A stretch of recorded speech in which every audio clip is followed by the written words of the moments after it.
Il ne s'agit pas d'un phénomène qui s'étend à l'ensemble du système bancaire.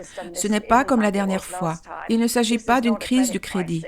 Il s'agit d'une situation dans laquelle quelques banques ont des problèmes et il vaut mieux s'assurer de les étouffer dans l'œuf. Fraser a tenu ses propos à l'Economic Club de Washington, D.C. Au cours des 2 dernières semaines, 2 banques américaines se sont effondrées. Crédit Suisse a été racheté par sa rivale suisse UBS et 11 grandes banques américaines ont prêté 30 milliards de dollars à la First Republic Bank en faillite. La Citibank, 4e prêteur américain, fait partie de celles qui ont tendu la main.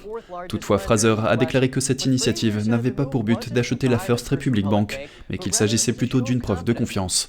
Elle a ajouté que cette action sans précédent avait permis d'unifier des géants bancaires qui sont normalement de féroces concurrents. Mais contrairement à son optimisme, un autre dirigeant financier a averti que les turbulences bancaires n'étaient pas encore terminées. Cela dépend de ce que vous définissez comme une crise. Je pense que nous aurons un nombre significatif de banques qui n'existeront plus dans les 12 ou 24 mois à venir.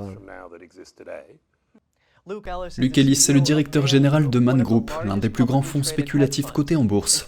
Il explique que certaines entreprises pourraient être rachetées par des concurrents plus importants, comme ce fut le cas pour Crédit Suisse. D'autres sociétés disparaîtront tout simplement. Ellis a ajouté que le principal risque réside dans les petites banques régionales et les banques de détail récemment créées.